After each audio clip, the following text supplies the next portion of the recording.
Yo, isang magandang araw mga bossing madam. So ito meron tayong i-review natin na project ulit na natapos. Ito yung tinatawag na customized lowrider bike. Pakita mo muna yung lowrider bike natin. Ayan. So ito ang paliwanag ko sa inyo, full custom natin to. Full customized, no? Siyempre may mga ibang pyesa rin original. Pagdating dito sa handlebar, twisted handlebar, customized. Siyempre ito rin change steering wheel, Springer fork, customized. Tapos ito lowrider rim, lowrider brand siya. Customize natin yung fender brace na twisted, stainless na fender.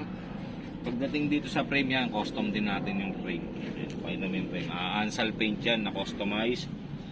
So ganun din sa likod, lowrider rim na 72 spoke. Ito custom natin yung saddle. Ito yung CC bar niya, lowrider yan, may pangalan siya. Yan, may pangalan siyang lowrider. So to, may foot brake din siya na naka-foot brake. So ito naman yung yung spring.